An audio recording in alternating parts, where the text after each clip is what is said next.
হে দয়াময় প্রভু, আমার অস্তিত্বের মালিক, ইহকাল ও পরকালের ক্ষমা করনেওয়ালা, শয়তানের ওয়াসওয়াসা ও অবাধ্য নফসের তাড়নায় যে ভুল বা গুনাহগুলি অতীত, বর্তমান, ভবিষ্যতে করেছি, করব, তা হতে মুক্তি চাই আপনার শাহী দরবারে।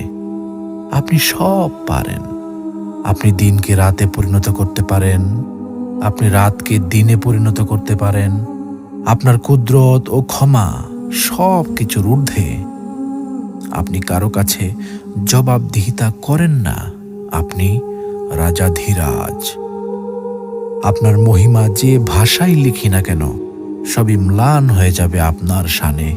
পাপের ভুবনে পাপে পূর্ণ আমি, শত সহস্রবার ভূপৃষ্ঠে কপাল ঠেকিয়ে আপনার নূরের চরণতলে ক্ষমা চাই। হে প্রভু দয়াময়, ক্ষমা করুন নিজ গুণে।